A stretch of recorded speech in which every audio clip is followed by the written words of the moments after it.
discuss about the syllabus of pedagogy of English. In this video today we will discuss about the basic concept of pedagogy of English for B.Ed second year students and general competitive exam also like CTET and GREAT. Now students, we will start with basic concept of pedagogy of English. तो students last video के अंदर हमने pedagogy of English के syllabus को discuss कर लिया है और मैंने आपको लास्ट वीडियो में मेंशन भी किया था कि अगली क्लास के अंदर अपने बेसिक कॉन्सेप्ट को डिस्कस करेंगे पहले और उसके बाद जो पेडागोजी ऑफ इंग्लिश का जो सिलेबस है बीएड का उस सिलेबस के जो टॉपिक वाइज क्लास है वो आगे की क्लास रहेगी। तो स्टूडेंट्स आज की क्लास में अपने बेसिक कॉन्सेप्ट को क्लियर करेंगे। तो बेसिक कॉन्सेप्ट में सबसे पहला कॉन्सेप्ट स्टूडेंट्स देखिए, लैंग्वेज को लेंगे अपने सबसे पहले। तो इंग्लिश जो है इंडियन स्कूल में वो एक लैंग्वेज के रूप में पढ़ाया जा रहा है। इंग्लिश जो है वो एक सब्जेक्ट नहीं है, ये एक लैंग्वेज है। और अगर हम इस लैंग्वेज को क्लासिफाइड करें तो स्टूडेंट्स देखिए, लैंग्वेज को अगर हम क्लासिफाइड करते हैं तो पहला जो है वो हमारा मदर टंग का कॉन्सेप्ट आता है, मदर टंग। और मदर टंग को हम नेटिव लैंग्वेज भी बोलते हैं और इसी चीज को हम first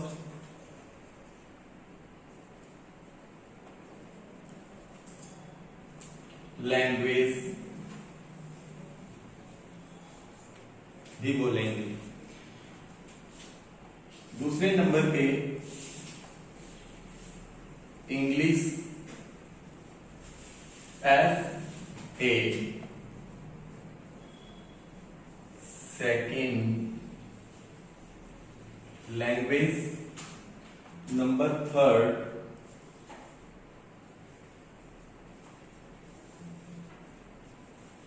English as a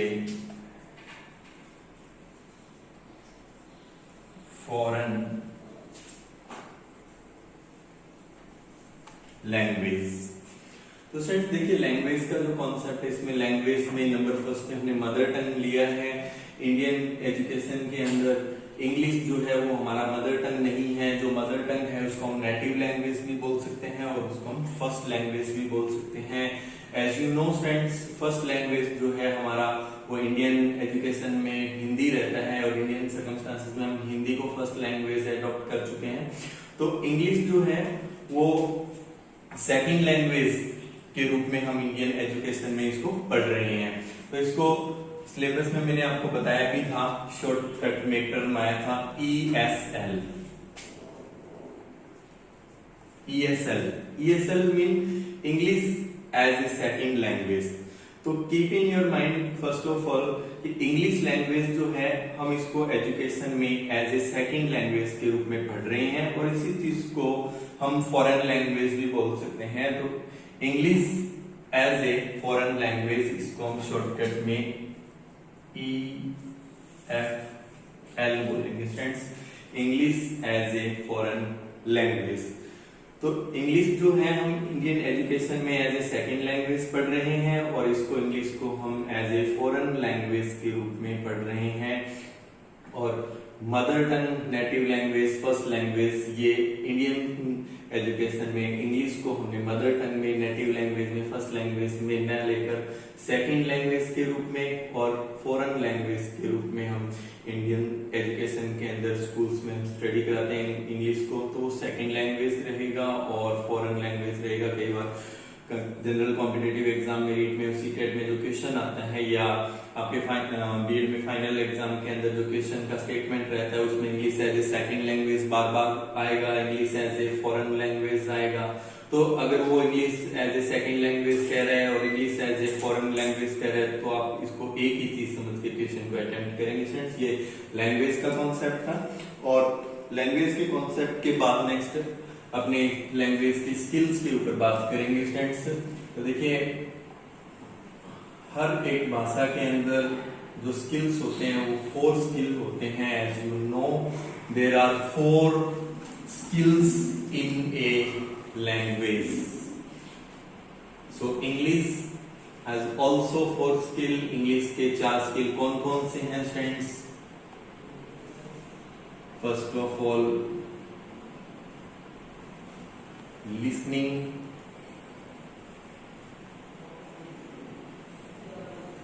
reading,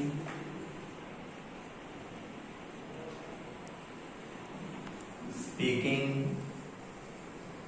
और राइटिंग। ये 4 स्किल हैं। तो अब मैंने ये चारों स्किल इस प्रकार से क्यों लिखे हैं, मैंने LSRW क्यों नहीं लिखा है? तो देखिए सबसे पहले स्किल्स के ऊपर जो क्वेश्चन पुट किए गए हैं पहले सीटेट और रीड में, वो भी आपने देखना है इसको। तो फ्रेंड देखिए लिसनिंग और रीडिंग, ये जो 2 स्किल हैं लिसनिंग और रीडिंग, ये लैंग्वेज के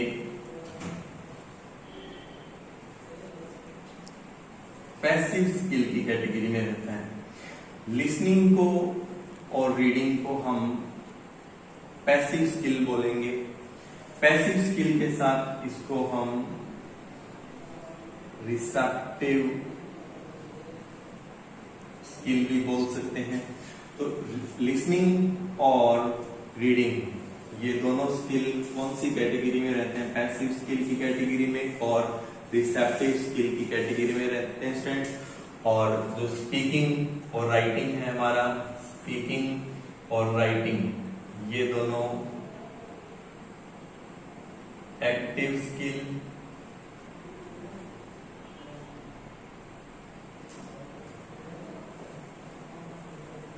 प्रोडक्टिव स्किल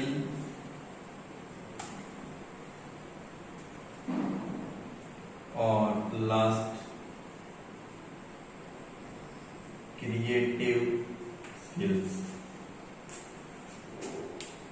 अब इनका स्क्रीनशॉट भी ले सकते हैं जल्दी से फ्रेंड्स। लिसनिंग और रीडिंग पैसिव स्किल और रिसेप्टिव स्किल, ये क्वेश्चन कई बार सीटेट के एग्जाम में और रीड की फर्स्ट लैंग्वेज इंग्लिश में कई बार ये क्वेश्चन पूछा गया है कि रिसेप्टिव स्किल भाषा के कौन से हैं। तो रिसेप्टिव स्किल जो है वो लिसनिंग और रीडिंग रहेंगे और इसके साथ एक्टिव स्किल स्पीकिंग और राइटिंग रहेगा। प्रोडक्टिव स्किल भी सेम प्रोडक्टिव स्किल भी बोला जाएगा स्पीकिंग और राइटिंग को। और लास्ट आपका क्रिएटिव स्किल, कई बार एग्जाम के अंदर एक्टिव, प्रोडक्टिव, क्रिएटिव इन 3 नाम पे ऑप्शन रखा जाता है फ्रेंड्स। तो यहाँ तक देखिए लिसनिंग और रीडिंग हमारा पैसिव स्किल और रिसेप्टिव स्किल रहेगा। स्पीकिंग और राइटिंग जो है वो एक्टिव स्किल और प्रोडक्टिव स्किल और क्रिएटिव स्किल की कैटेगरी में रहेगा। और जो नेचुरल ऑर्डर है एक लैंग्वेज को सीखने का, जिसको हम नेचुरल सीक्वेंस बोल सकते हैं, लाइक क्वेश्चन बहुत बार पुट किया जाता है what is the natural sequence of language learning.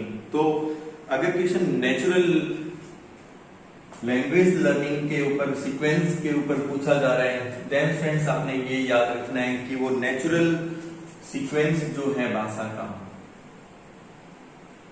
Natural भी बोल सकते हैं अपने इसको और अपने इसको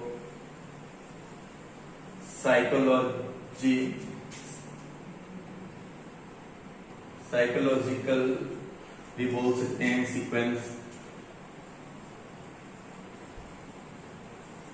भाषा का। वो आपका LSRW रहेगा।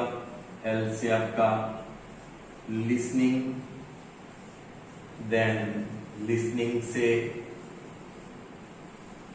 स्पीकिंग, स्पीकिंग से रीडिंग और रीडिंग से लास्ट आपका राइटिंग। तो फ्रेंड देखिए ये स्किल्स थे इंग्लिश लैंग्वेज के। स्किल्स के बाद इसके बाद हम बात करेंगे एस्पेक्ट ऑफ लैंग्वेज के बारे में।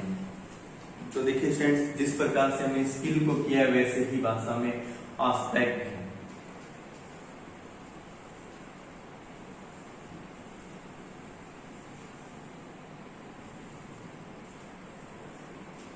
तो जनरली जिस प्रकार से हमने इंग्लिश में 4 स्किल किए हैं, वैसे ही there are 4 aspect in English language. सबसे पहला एस्पेक्ट जो आता है स्टूडेंट्स, वो आता है semantic aspect. Semantic aspect, semantic जो शब्द है उसका हिंदी भाषा में शाब्दिक अर्थ है शब्दार्थ। तो फ्रेंड्स आपको ये याद रखना है कि सिमेंटिक एस्पेक्ट जो है वो किससे रिलेटेड होता है। तो देखिए फ्रेंड्स, ये रिलेटेड होगा आपकी अंडरस्टैंडिंग से और कॉम्प्रिहेंशन से। Semantic aspect is related to understanding और कॉम्प्रिहेंशन। और ये कौन से स्किल को आगे प्रमोट कर रहे हैं, कौन से स्किल से रिलेटेड है, वो स्किल रहेगा अपना लिसनिंग। एक बार दोबारा रिपीट करेंगे, सिमेंटिक एस्पेक्ट है फर्स्ट ऑफ ऑल लैंग्वेज में, semantic aspect is related to understanding और कॉम्प्रिहेंशन और लिसनिंग स्किल जो है उसके साथ एसोसिएट करेगा ये। और नंबर 2 पे सिमेंटिक के बाद फोनेटिक एस्पेक्ट। और जो स्टूडेंट्स फोनेटिक एस्पेक्ट है, नाम से पता लग रहा है फोनेटिक का मतलब ध्वनि होता है, फोनोलॉजी ध्वनि विज्ञान। तो ध्वनि जो है उसको हम बोलेंगे साउंड, और साउंड के साथ प्रोनाउंसिएशन। तो स्टूडेंट्स फोनेटिक एस्पेक्ट जो है वो रिलेटेड है साउंड और प्रोनाउंसिएशन के साथ। Phonetic aspect is related to sound and pronunciation. It will be related with speaking skill, because sound और प्रोनाउंसिएशन को हम रिलेट करते हैं स्पीकिंग स्किल के साथ। तो एक बार फिर से रिपीट करेंगे, phonetic aspect related with sound and pronunciation, और जो स्किल है इसका रिलेटेड वो रहेगा आपका स्पीकिंग। देन नंबर 3 आपका graphic aspect. Graphic aspect is related to written form. Graphic aspect is related with written form of language, और ये राइटिंग स्किल के साथ एसोसिएट करेंगे। जो ग्राफ, एक बार फिर से रिपीट करेंगे, graphic aspect is related to written form of language, और written form of language जो स्किल आएगा वो आएगा आपका राइटिंग। देन लास्ट आपका नंबर 4 जो एस्पेक्ट है लैंग्वेज का, वो स्टूडेंट दोनों का कॉम्बिनेशन रहेगा phonetic cum graphic. Phonetic cum graphic. Phonetic cum graphic जो है वो रिलेटेड है रीडिंग से, और इसके साथ जो स्किल भी हमारा रहेगा वो रहेगा रीडिंग का। तो phonetic cum graphic is related with reading, then skill will be related reading. ये आपके 4 एस्पेक्ट थे लैंग्वेज के। There are 4 aspect of language. इन जल्दी से आप इस चीज का स्क्रीनशॉट ले सकते हैं स्टूडेंट्स। ये आपके कॉम्पिटिटिव एग्जाम में भी बहुत ज्यादा इंपॉर्टेंट रहेंगे, और बीएड में भी आपके सिलेबस में है, ये चीजें आपसे पूछी जा सकती है आगे एग्जाम में।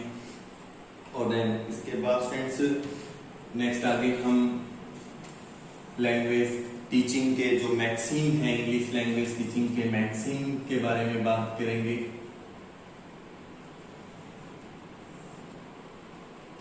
मैक्सिम्स ऑफ इंग्लिश टीचिंग में कई मैक्सिम आते हैं, उनके ऊपर अभी हम चर्चा करेंगे वन बाय वन। तो सबसे पहला मैक्सिम जो आता है वो स्टूडेंट्स देखिए,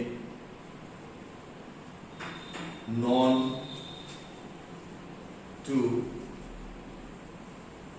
अननोन, ज्ञात से अज्ञात हो जाएगा हिंदी में ये, known to unknown. Number second आपका सिंपल टू कॉम्प्लेक्स, साधारण से कठिन, simple to complex. Number third whole to part, पूर्ण से अंश हो जाता है ये हिंदी में। Number four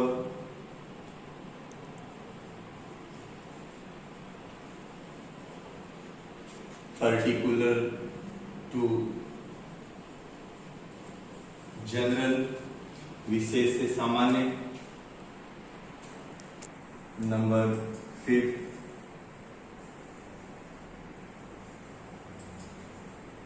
analysis to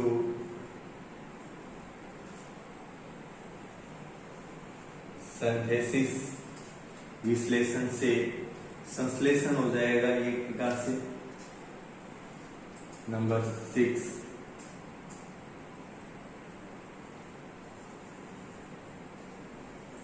concrete to abstract, Hindi में अगर हम कहें तो मूर्त से अमूर्त। और लास्ट वेरी इंपॉर्टेंट है, कंपटीशन एग्जाम में भी पूछा जाता है कई बार, सीटेट और रीट के एग्जाम में कई बार पूछा हुआ है इसके ऊपर क्वेश्चन। नेक्स्ट आपका नंबर जो 7 है, induction to deduction, very important रहा है ये कंपटीशन एग्जाम में। इंडक्शन टू डिडक्शन जो है स्टूडेंट्स, इसको हम समझ सकते हैं कि ये इंडक्शन टू डिडक्शन जो है आपका एग्जाम्पल टू रूल होता है, जिसमें हम पहले एग्जाम्पल कराने के बाद रूल को एक्सप्लेन करते हैं। और इसका एक ऑपोजिट लास्ट डिडक्शन ले आएंगे पहले, डिडक्शन टू इंडक्शन, ये आपका स्टूडेंट्स इसका जस्ट ऑपोजिट हो जाएगा। तो हम इसमें रूल को पहले एक्सप्लेन करेंगे और ये चलेगा आपका रूल टू एग्जाम्पल। तो देखिए स्टूडेंट्स, ये आपके मैक्सिम्स ऑफ इंग्लिश टीचिंग थे। तो हमने लैंग्वेज को समझा, इंग्लिश को, लैंग्वेज के क्लासिफिकेशन को समझने के बाद आपने स्किल्स को समझा, स्किल्स के बाद आपने एस्पेक्ट देखे, एस्पेक्ट के बाद ये इंग्लिश टीचिंग के मैक्सिम्स थे। नेक्स्ट आगे हम मेथड्स और अप्रोच के बारे में बात करेंगे स्टूडेंट्स। तो दो चीजें और देख लीजिए, मेथड्स और अप्रोच जो काफी इंपॉर्टेंट रहा है, बेसिक में देखना है बिल्कुल ब्रीफ में कि method, what is method? Method is overall A plan action. Method एक शॉर्ट टर्म है जिसमें हम ओवरऑल एक प्लान एक्शन करते हैं। और अगर इसको हम अप्रोच के साथ कंपैरिजन करें तो अप्रोच इज वाइड टर्म। एक अप्रोच जो है वो एक वाइड टर्म है। There are many method within approach, बहुत सारे मेथड्स को अप्लाई किया जा सकता है अप्रोच में, लेकिन एक अप्रोच को मेथड में अप्लाई नहीं किया जा सकता। एक एग्जांपल के साथ क्लियर कर देता हूँ ये कि मेथड जो है वो एक शॉर्ट चीज है। मेथड्स के अंदर हम अप्रोच को अप्लाई नहीं कर पाएंगे, लेकिन अप्रोच जो है ये एक वाइड टर्म है, मेथड से बड़ा होता है। तो अप्रोच के अंदर हम कई मेथड्स को अप्लाई कर सकते हैं। फॉर एग्जांपल अगर एग्जांपल लें तो CLT एक अप्रोच है और CLT के अंदर हम ALM को अप्लाई कर लेते हैं। तो ALM को अप्लाई करते हैं तो सीधा सा बनता है कि ये अप्रोच है और इस अप्रोच के अंदर हमने इस मेथड को लिया है। तो स्टूडेंट्स कंक्लूजन क्या निकलता है कि मेथड में हम अप्रोच को अप्लाई नहीं कर पाएंगे, लेकिन अप्रोच में मेथड अप्लाई हो जाएगा। तो स्टूडेंट्स आज की क्लास में हमने बेसिक कॉन्सेप्ट के बारे में, इंग्लिश टीचिंग के जो बेसिक कॉन्सेप्ट है वो क्लियर किए। नेक्स्ट आने वाली क्लास में जो पेडागोजी ऑफ इंग्लिश का जो बीएड का जो सिलेबस रहेगा उस सिलेबस के जो फर्स्ट यूनिट से हम topic wise next class start करेंगे आगे। जो बेसिक कॉन्सेप्ट जो आपने क्लियर किए हैं इनके आपने स्क्रीनशॉट लिए होंगे आई थिंक, और इसकी जो PDF है वो आपको लिंक में मिल जाएगी, तो वहां से आप PDF भी डाउनलोड कर पाओगे। नेक्स्ट आने वाली वीडियो के अंदर हम सबसे पहले मेथड्स को स्टार्ट करेंगे। जो इंग्लिश टीचिंग के मेथड्स और अप्रोच है वो जो ज्यादा इंपॉर्टेंट रहते हैं तो उनको स्टार्ट करेंगे।